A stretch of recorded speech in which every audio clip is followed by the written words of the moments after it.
The night sky over the Yalu River always looked the same, black, silent, unmoving. On one side, the lights of China, on the other, nothing. Darkness so complete it swallowed sound, swallowed color, swallowed the future. For a young girl named Kim Hyeon-seo, that darkness was home. North Korea wasn't a place you left. It wasn't even a place you questioned. It was a place you endured. Because asking the wrong question could cost you everything. And yet, she would step into that darkness. Not once, but twice. She would escape a country built on fear, and then be pulled back into it.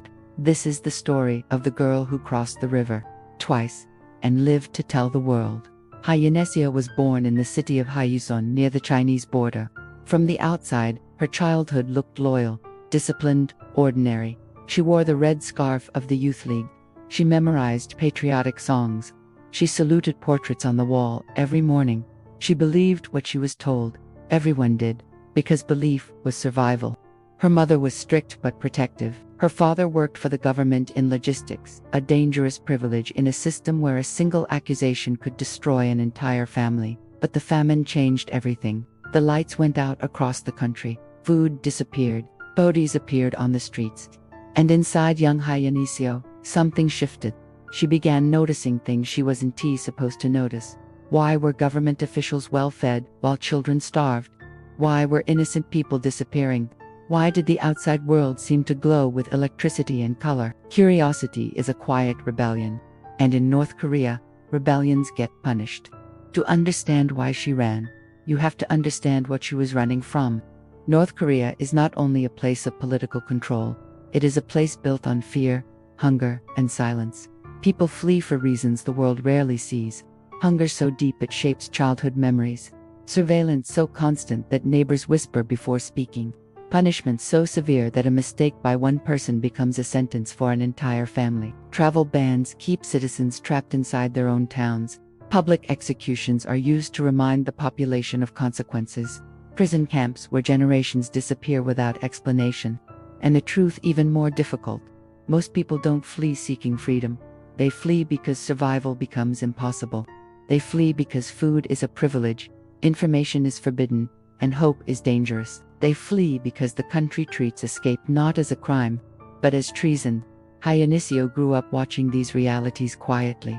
She didn't understand everything, but she understood enough.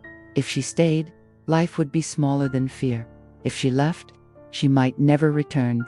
And yet, one night, curiosity outweighed terror. One winter night, when she was 17, she walked to the riverbank. She didn't have a plan. She didn't pack a bag.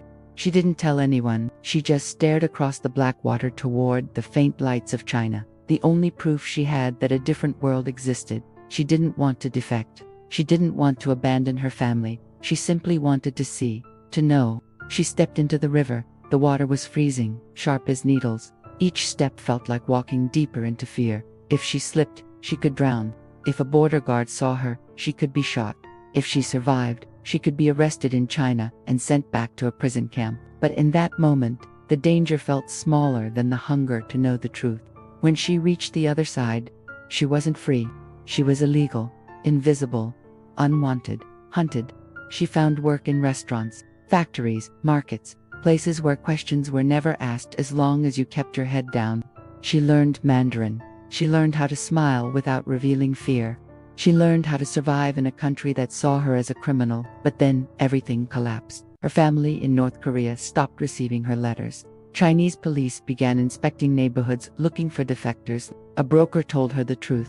Someone has reported you. If they catch you, they will send you back. The word back meant only one thing: interrogation, beatings, life in a labor camp, or worse. And so, after years of hiding, she attempted the impossible, escape again. But this time, everything went wrong. Chinese authorities captured her. Her hands were tied. Her hands were tied was pushed down. She was loaded onto a vehicle. Every person who ends up in that situation knows exactly what comes next. Forced repatriation. The moment the truck turned north, toward the border, Hyeon-seo felt her life narrowing into a single point. She prayed for the first time in years, not for herself, for her mother, for her father, for forgiveness. The truck stopped at a detention station. She was pushed into a room for interrogation. The questions came immediately. Where are you from? Who helped you? Why did you leave? One wrong answer could end everything. But something unexpected happened.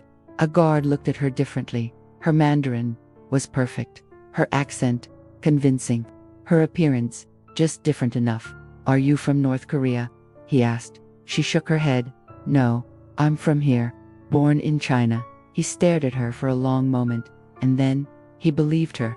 He released her. She walked out of the station in a daze, still breathing only because of a single stroke of human doubt. But she wasn't safe, not yet. Years later, after escaping to South Korea, Hyeon-seo did something extraordinary. She went back into China. Not for herself, not for survival, but to save her mother and brother, who were in danger of being arrested.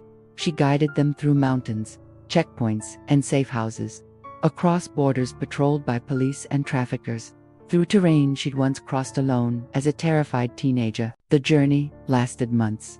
Every day, she risked her life. Every night, she wondered if she would see morning. At one checkpoint, her family was detained again.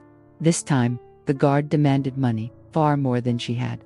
If she failed, her family would be sent back to North Korea. She stood trembling in a foreign police station, tears in her eyes, fear in her throat.